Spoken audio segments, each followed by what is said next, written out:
안녕하세요. 타스 건축사무소의 김인환 건축사입니다. 오늘 제가 말씀드릴 주제는 신도시나 지구단위 계획구역 내 상가주택 등의 문제점은, 또는 신도시 땅값은 너무나 비싸다라고 하는 것입니다.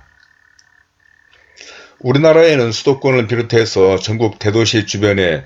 택지개발지구 등 신도시가 많이 개발되고 있고, 이런 지역의 대부분에는 상가주택이나 협의자용 주택을 지을 수 있는 곳이 많으며, 또 이런 땅들에 대한 관심도 대단히 높습니다.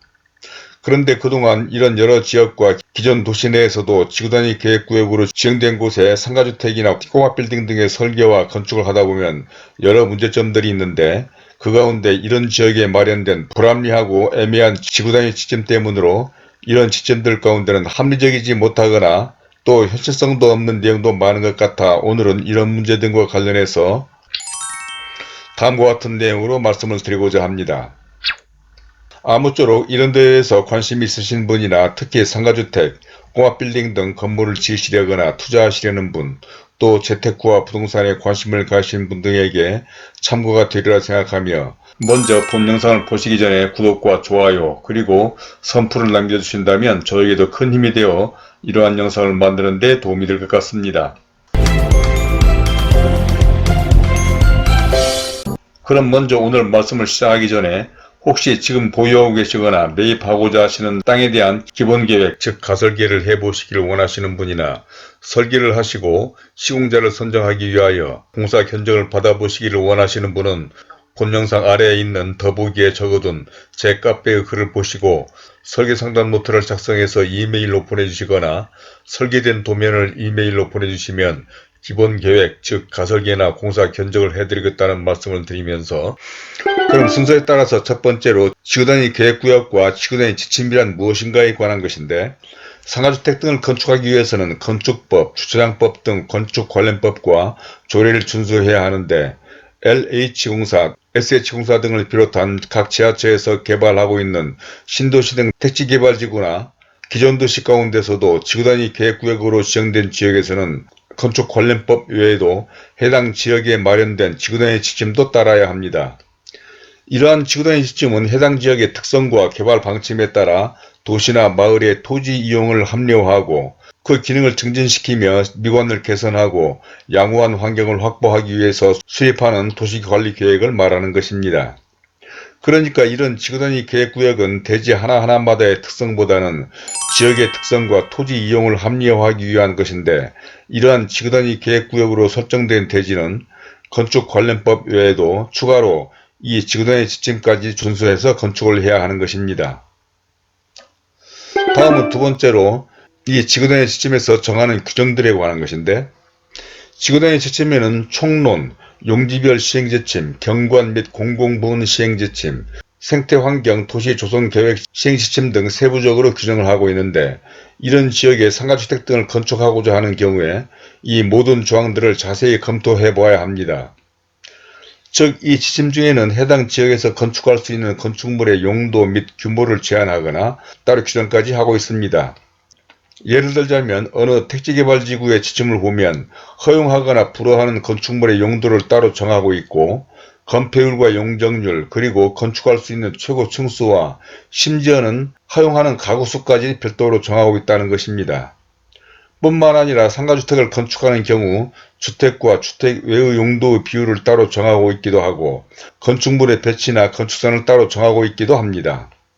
즉, 이런 지구단위 계획구역의 대부분에서는 대지마다 도로 경계선에서 1m를 후퇴해서 건축해야 하는 건축 한계선이 설정되어 이 부분에는 건축뿐만 아니라 주차나 조경까지도 할 수 없게 만들었으며, 경사지붕을 의무화하거나 다락에 대해서도 따로 규정을 하는 등 건축물의 형태 및 외관에 관한 사항도 제한하고 있기도 합니다. 뿐만 아니라 주차 진출입 불허구간 등 대지 내 차량의 진출입에 관한 사항도 따로 규정하고 있기까지 하고 있는데, 이 모든 것은 건축 관련법을 초월한 내용도 있습니다. 다음은 세 번째로 불합리하고 애매한 지구단위 지침들에 관한 것인데, 건축을 하려면 건축 관련법과 해당 지역의 건축 관련 조례 등을 준수해야 합니다. 그런데 위에서 언급한 이 지구단위 지침 가운데에는 이러한 건축 관련법이나 해당 지역의 조례 등을 초월한 내용들이 많아서 때로는 지구단위 계획구역이 아닌 일반 지역보다도 훨씬 건축을 하는 데 있어서 불리한 점이 많다고 볼 수가 있습니다. 즉 건축 관련법이나 조례보다 허용하거나 불허하는 건축물의 용도도 훨씬 불리할 뿐만 아니라 건폐율, 용적률도 그런데 예를 들자면 어느 지역의 경우 준주거 지역의 용적률이 500%인데도 불구하고 그 지역의 지구단위 계획구역에서는 200 내지 400% 범위까지로 제약을 하고 있는 것이 대표적이며 허용 최고 층수나 가구수, 주차장 설치 등도 마찬가지인데 이는 상가주택 등의 사업성이나 수입성 등에서는 대단히 불리한 내용들인 것이죠. 특히 위에서 설명한 도로 경계선과 건축 한계선 사이에는 건축뿐만 아니라 주차 및 조경 설치까지 불허하고 있는데 이는 해당 부분의 땅값과 관련 세금을 부담시키면서도 이러한 제한을 둔다는 것은 도저히 이해할 수 없는 부분이 아닌가 생각합니다. 물론 이런 모든 것은 해당 지역의 토지 이용을 합리화하고 그 기능을 증진시키며 미관을 개선하고 양호한 환경을 확보하기 위해서 수립하는 도시관리 계획 차원이라고는 하지만 정작 이런 땅에 건물을 지으려는 건축주 등 개개인의 입장에서는 불만스러운 점이 아닐 수가 없는 것입니다. 또한 이러한 건축주뿐만 아니라 지구단위 계획구역 내에 있는 상가주택 등을 설계하는 전문가들도 안타까운 점이 많은데 주차장 설치 기준 등 수없이 많은 조항과 규정 등으로 설계나 디자인을 얽매거나 제한해 놓았는데 지구단위 지침이라는 또 다른 규정인 위에서 언급한 건축물의 용도뿐만 아니라 층수, 가구수, 주차장 설치, 심지어는 건축물의 형태와 외관 색채까지 제한을 둔 데다 아래에서 설명을 하겠지만 또 각 지자체마다 자체 지침이라는 규정까지 따로 만들므로써 아름답고 사용하기 좋은 건물을 짓고 싶은 건축주와 다양한 아이디어로 좋은 건축물로 디자인하려는 설계자의 창작 활동과 의욕을 제한하고 있기 때문인데 이렇게 해서야 어디 독창적이고 특색 있는 건축물이나 도시가 창조될 수 있겠습니까? 다음은 네 번째로 이해할 수 없는 신도시 땅값에 관한 것인데 LH나 SH공사 등에서 서울 등 대도시 근교에 개발하고 있는 신도시 등 택지 개발 지구내 상가주택을 지을 수 있는 대지의 땅값은 엄청나게 비싼 데다 많은 사람들의 관심으로 입찰 경쟁률 또한 치열합니다. 그만큼 이런 지역은 인기가 있다는 것인데 지역에 따라서는 이해하기 어려운 부분도 있습니다. 그것은 다 같은 상가주택을 지을 수 있는 땅인데도 지구단위 계획구역인 신도시 등은 지구단위 계획구역이 아닌 같은 지역의 상가주택지에 비해서 위에서 언급한 대로 용적률, 층수, 가구수, 주차장 설치, 건축물의 형태 등에서 불리한 점이 많은데도 불구하고 오히려 땅값은 훨씬 더 비싸기 때문인 것입니다. 물론 땅값이란 같은 지역이라도 도로조건, 위치, 상권 등 변수에 따라 차이가 날 수가 있기는 하겠지만 오히려 기존 상권이나 교통, 주변 시설 등으로 볼 때 신도시가 훨씬 우월하다고 인정할 만한 것이 없는 데다 특히 사업성에 결정적인 영향을 미치는 지을 수 있는 상가주택의 층수나 가구수 등 건축물의 규모면에 있어서도 불리한데도 땅값의 차이가 크기 때문인 것입니다. 예를 들어서 경기도 어느 지역의 경우에 신도시 상가주택은 1층 근생에 다가구 주택만 건축할 수 있는 데다 그것도 4층에 5가구밖에 건축할 수 없으나 같은 도시 내에 같은 규모나 조건을 가진 땅은 지을 수 있는 용도도 자유로울 뿐만 아니라 건축할 수 있는 층수나 가구수 등도 말할 것도 없고 주차장 계획이나 건축물의 형태나 외관 디자인에 있어서도 특별한 제약이 없어 훨씬 유리한데도 신도시 땅값보다 훨씬 싼 경우가 이를 말해주고 있는데 이는 대부분의 도시에서도 유사한 상황이 아닌가 합니다. 물론 땅값 등 부동산 가격에는 꼭 분석적이고 정량적인 것만으로 평가되거나 결정되는 것은 아니겠지만 부동산이란 수익성이나 경제성, 사업성이 중요한 요소일 텐데 이런 측면에서 볼 때 이해할 수 없기 때문에 이런 생각을 해본다는 것입니다. 이제 마지막 5번째로 허가권자들의 횡포에 관한 것인데 상가주택 등 건축을 하려면 반드시 해당 지역의 허가권자로부터 건축 허가와 사용 승인 등을 받아야 합니다. 그런데 신도시 등 지구단위 계획구역에서의 건축 허가는 지구단위 계획구역이 아닌 일반 지역에 비해서 훨씬 더 까다롭고 복잡합니다. 그것은 건축관련법과 해당 지역의 조례뿐만 아니라 지구단위 지침이라는 것이 더 있어서 그런 것인데 이 지구단위 지침이라는 것이 때로는 불합리하고 또 애매한 내용이 많아서 그런 것입니다.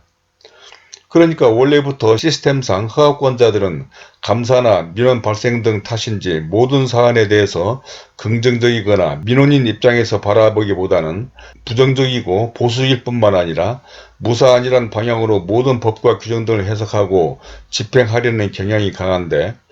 이러한 지침이나 규정 등이 애매한 것들도 많고 불합리하기까지 하니 지역이나 허가권자들에 따라 혼란도 가중되고 있고 복잡하게 하고 있으며, 게다가 일부 지자체나 허가권자들은 이러한 건축관련법과 지구단위 지침이 있는데도 불구하고 또 자체적으로 내부 지침이라는 새로운 규정을 만들기까지 하는데, 이는 지나치고 과도한 행정 규제가 아닌가 싶다는 것입니다. 이러한 것은 비단 해당 지자체 공무원들뿐만 아니라 해당 부서의 협의 과정도 마찬가지인데, 이는 지구단위 지침을 주관하는 개발주체인 LH나 SH공사 등뿐만 아니라 소방서나 관계기관들의 담당자들도 그런 경향이 강하고, 또 특별히 강조하고자 하는 것은 이러한 지구단위 지침에 해당 지역의 특성도 없다는 것도 지적하지 않을 수가 없습니다. 그러니까 이 지구단위 지침이라고 하는 것은 해당 지역의 토지 이용을 합리화하고 기능을 증진시키며 미관을 개선하고 양호한 환경을 확보하기 위해서 수립하는 것인데, 그렇다면 해당 지역의 특성과 조건 등을 고려해야 할 텐데, 대체로 보면 대부분의 지역의 지구단위 지침이 거의 다 유사해서 이러한 것은 어느 지역의 지구단위 지침을 그대로 베끼거나 해당 지역에 대한 고려가 전혀 되지 않았나 싶을 정도로 특성은 고사하고 불합리하기까지 한 내용도 많기 때문입니다.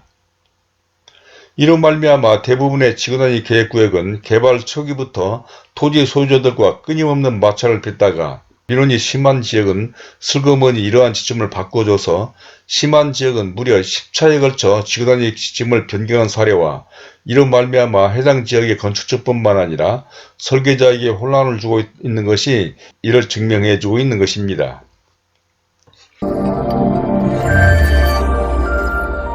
자, 이제까지 신도시 상가주택 등의 문제점이나 지구단위 계획구역의 꼬마 빌딩 등의 문제점, 또는 신도시 상가주택 땅의 문제점 등에 대해서 첫 번째로 지구단위 계획구역과 지침이란 무엇인가, 두 번째로는 지구단위 지침에서 정하는 규정들, 세 번째로는 불합리하고 애매한 지침들, 네 번째로는 이해할 수 없는 신도시 땅값,